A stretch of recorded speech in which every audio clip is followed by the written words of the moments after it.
If you've been following me for some time, you know that I love crystals. And crystals are a very important part of my life because they've been a very important part in my journey of self-healing. When you think about it, everything is made of energy. So even the world's greatest thinkers have posited the fact that everything is made of energy.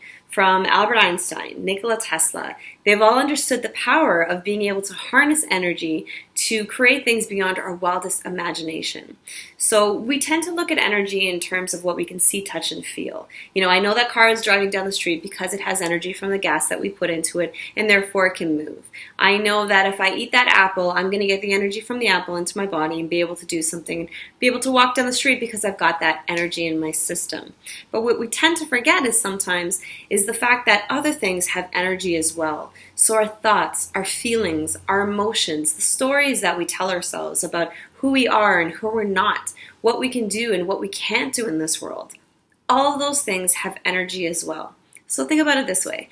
If I were to have sit down this morning and said, oh God, I really don't want to do this video today, so I'm just going to babble on for a couple of minutes and talk to you guys about some stuff and, I don't know, entertain you just because I just need to get this video done.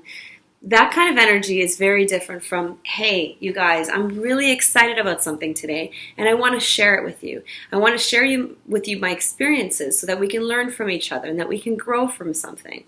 Those two situations are so different. And even though we can't see, touch, feel those emotions, those thoughts, those stories that are going in the background, you can sniff that out. There have been times where you've met someone, I'm sure, where you just felt like something was off, something wasn't quite right. Maybe they were saying one thing and you're thinking, I don't believe that. There's something else underneath there that I'm catching. I can't quite put my finger on it, but there's something there. And that's the energy behind those thoughts, behind that external thing that we see, that energy that resonates behind us when we go into a situation. So the idea of being able to take crystals to change our energy and change our frequency and vibration works on those things that you can't quite necessarily see, touch, and feel, but you can sniff out. If you just know that you're off in some place in your life, you can find a crystal to change your energy, your vibration, your frequency to get you more aligned with how you really want to feel in the world.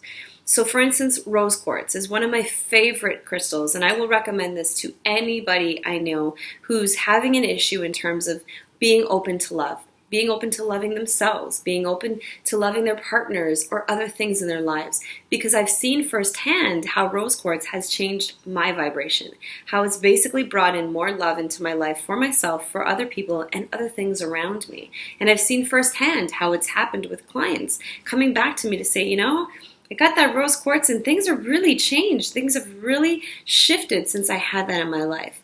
So what I wanted to do was put together a book for you guys to share my experiences, how I see how crystal healing can work in your life. I put together a book called Crystal Lovin', Healing Through the Chakras, which basically lets you know about all the different chakras in the body, how they're associated to certain things such as, guilt or being able to be open to love.